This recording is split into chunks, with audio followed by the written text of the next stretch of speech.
cara pemeriksaan tekanan pada adik bayi ini. Ya, kita akan memeriksa terlebih dahulu untuk mencari tekanan darahnya dengan cara palpasi. Kalau kita sudah menemukan denyutan, kita akan pasang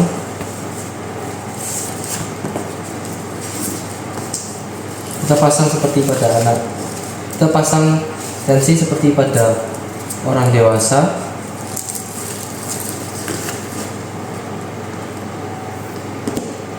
Pastikan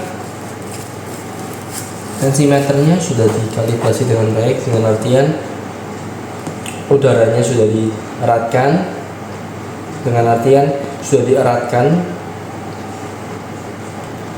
dan tidak ada udara di dalam sebelum mulai memompa. Pastikan stetoskop kita sudah pakai bel, tapi apabila menggunakan stetoskop dewasa, gunakan diafragma.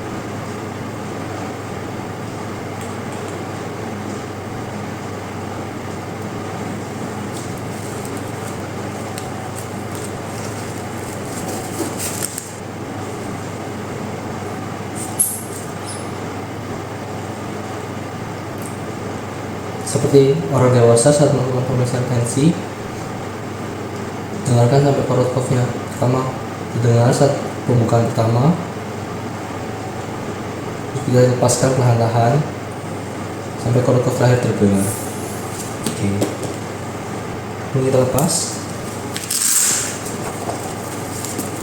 secara perlahan-lahan, hati-hati. Kembalikan alat pada tempat semula. Gunakan termometer digital yang sudah steril, yang sudah dikalibrasi dengan baik. Kemudian kita akan bisa letakkan, dikempitkan di JD, di aksila atau di rektal dengan bantuan lubrikan. Kemudian kita tunggu sampai kita matikan, kita bersihkan dan tempatkan di tempat semula termometer. Kita akan melakukan pemeriksaan dengan stetoskop untuk menghitung denyut jantung. Untuk menghitung denyut jantung dari bayi dengan benar menggunakan diafragma.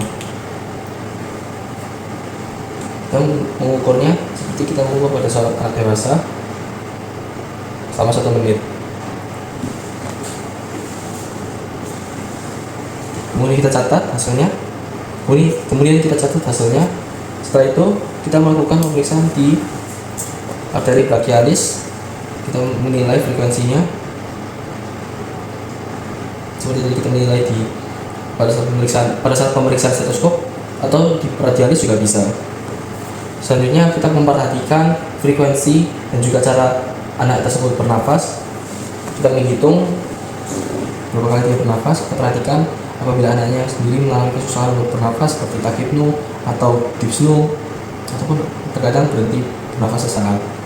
Kita menghitung, kita mencatat sama seperti tadi denyut jantung selama 1 menit. Kita akan melakukan pemeriksaan CRT atau capillary refill time pada bayi tersebut dengan meletakkan tekanan yang ringan pada sternum bayi selama 5 detik. Kemudian kita mengangkat, lihat apabila dalam kurang dari 2 detik sudah kembali ke warna yang normal, yaitu kulit asalnya.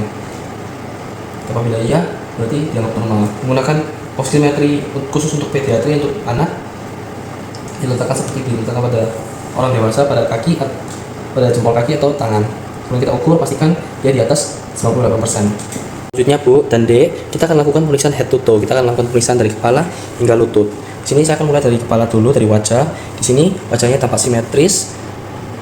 Bisa D, kita luruskan ke wajahnya sedikit, wajahnya tampak simetris dan tidak ada kelainan wajah seperti yang khas. Contohnya seperti sindrom Turner, Down syndrome, ataupun sindrom Gulli. Sehat ya D. Kemudian kita akan periksa warna kulitnya, apakah ada cyanosis kebiruan biasanya di ujung jari, atau ada ruam mungkin kita lihat dari kulitnya sendiri, sihat deh, ataupun bersak lahir mungkin, atau seperti Mongolian spots yang akan hilang, atau mungkin ada hemangioma ataupun kekuningan ataupun turgor. Kondisi kulit bayinya teksturnya halus, tidak ada ruam ataupun tanda lahir, tidak ada vernix casiosanya sudah tidak ada. Kemudian kita akan memeriksa kepalanya, kita inspeksi bentuk dari ukuran fontanelnya, sihat deh.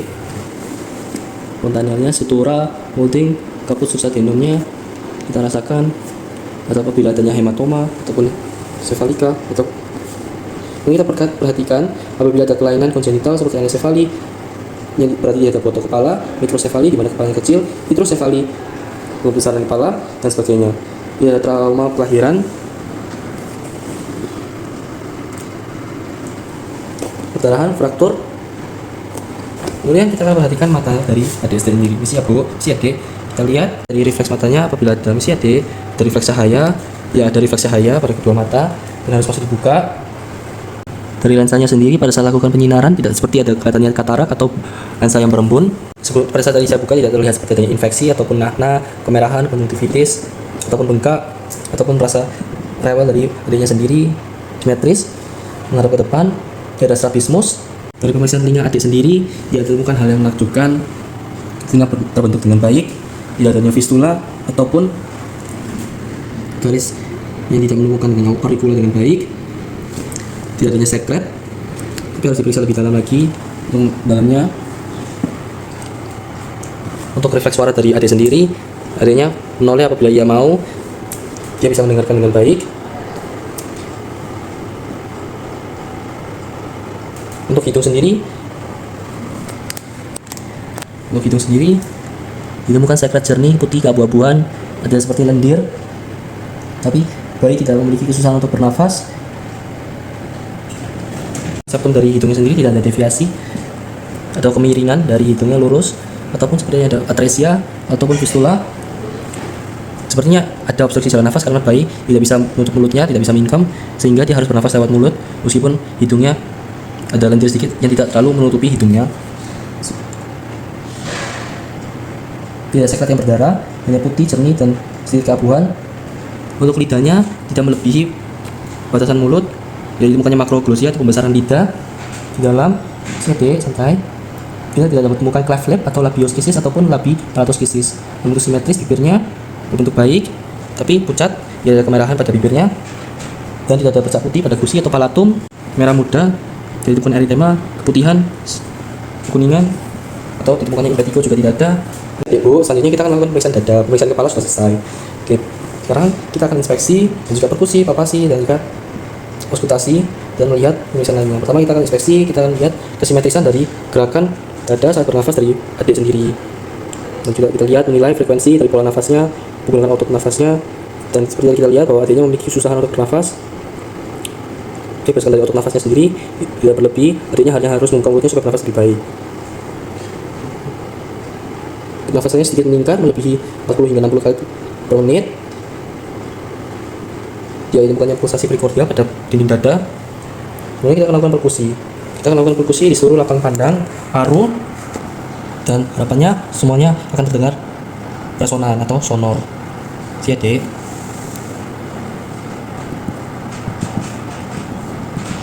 Kita bandingkan untuk sisi kanan dan kiri sambil kita menurun ke bawah. Kemudian setelah kita lakukan perkusi, untungnya bayi ini setelah kita lakukan perkusi, kita menilai juga pada batas jantung, menilai apabila ada kardiomegali. Kemudian kita akan palpasi pada dinding dada dan kita nilai simetris dari ekspansi paru, deteksi fremitus taktil, dan juga nyeri tekan pada dinding dada. Kita lihat apabila bayinya adiknya rewel. Kita coba cari murmur derajat 4 atau lebih. Tidak temukannya real ataupun adiknya rewel. Tidak temukannya fremitus. Untuk pernafasan dinding bayinya sendiri simetris, dapat terasa dengan baik. Untuk auskultasi sendiri, kita akan evaluasi dengan stetoskop bayi untuk menilai kualitas dari ventilasi dan juga gangguan restriktif atau obstruktif. Pada saat melakukan pemeriksaan paru, dilakukannya wheezing pada dua sisi. Dan untuk pemeriksaan jantung sendiri,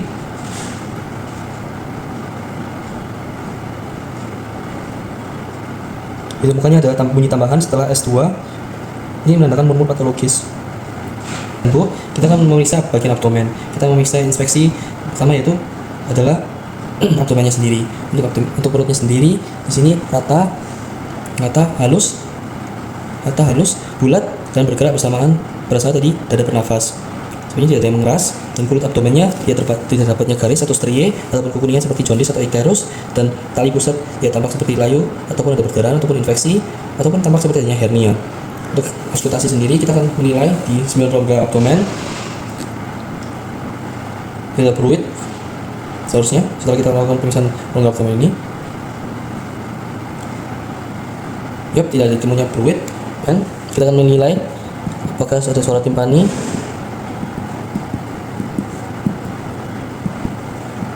Kita periksa batas lian dari kanan ke atas, sonor.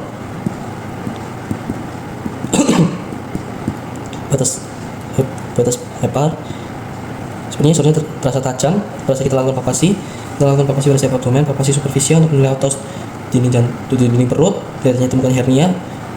Pada saat palpasi ataupun inspeksi, kita merasakan tajam, halus, tidak menonjol. Kemudian kita akan melakukan pemeriksaan misi AD, dan Bu, kita akan melakukan pemeriksaan genitalia. Pada saat kita lakukan pemeriksaan genitalia, kita akan memeriksa pertama dari karena ini yang laki-laki, kita lihat bahwa testisnya sudah turun, tidak temukannya hidrokel ataupun hipospadia, muara uretrusnya sesuai, dia belum disunat, tidak temukannya fimosis. Apabila perempuan dilakukan pemeriksaan sesuai anatomi perempuan, panjang penis sekitar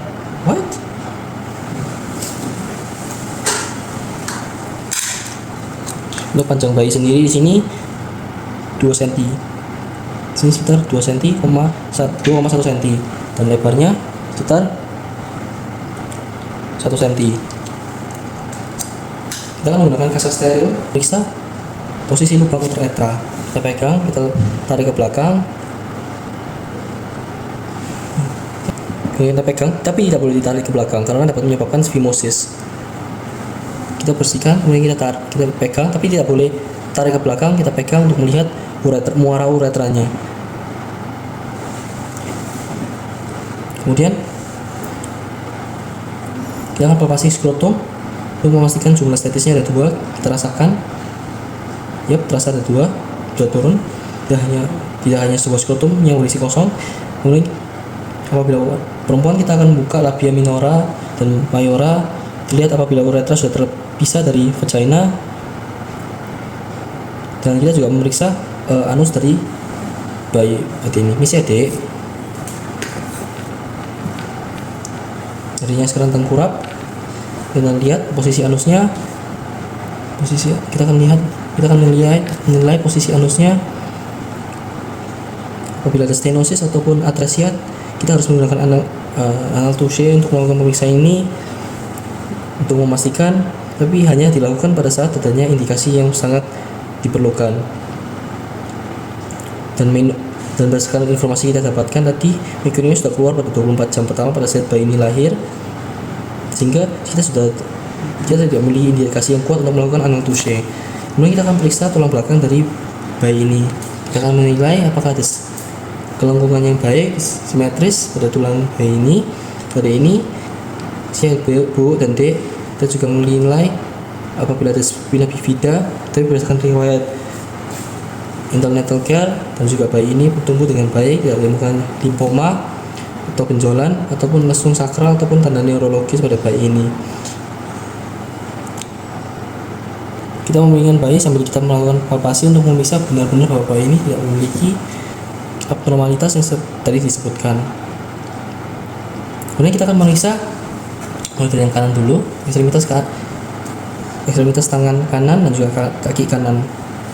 Kita akan lihat panjangnya, kita akan menilai panjangnya di sini simetris, CD ratanya, atau kita menggunakan pengukuran untuk memastikan meteran untuk memastikan bahwa keduanya simetris. Begitu juga kaki dan tungkainya. Setelah kita luruskan CD, dan untuk hari ini di hari ini ditemukan kekakuan karena tidak bisa bergerak secara bebas, harus ditekuk sendiri, harus ditahan, tidak bisa secara rileks untuk luruskan. Dan berdasarkan riwayat pemeriksaan tadi, anamnesis tidak ditemukannya adanya kaitan dengan trauma ataupun fraktur ataupun kerusakan neurologis. Dan untuk bayi ini tidak memiliki polidaktali atau jari yang meningkat, polidaktali atau sigdaktali, tambahan jari ataupun jari yang melekat dengan satu sama lainnya, ataupun di tungkai dan kakinya tidak ada. ataupun keterbalikan dari jari-jari kakinya. Oke, untuk pemisahan adik ini sudah selesai. Dan kita akan menjelaskan hasil analisis dan pemeriksaan fisik dengan sistematis dan detail, menjelaskan hasil pemeriksaan kepada orang tua dengan bahasa yang jelas dan edukatif, dan juga edukasi terkait perawatan bayi sesuai temuan pemeriksaan dan dokumentasi semua hasil pemeriksaan direkomendasi dengan lengkap.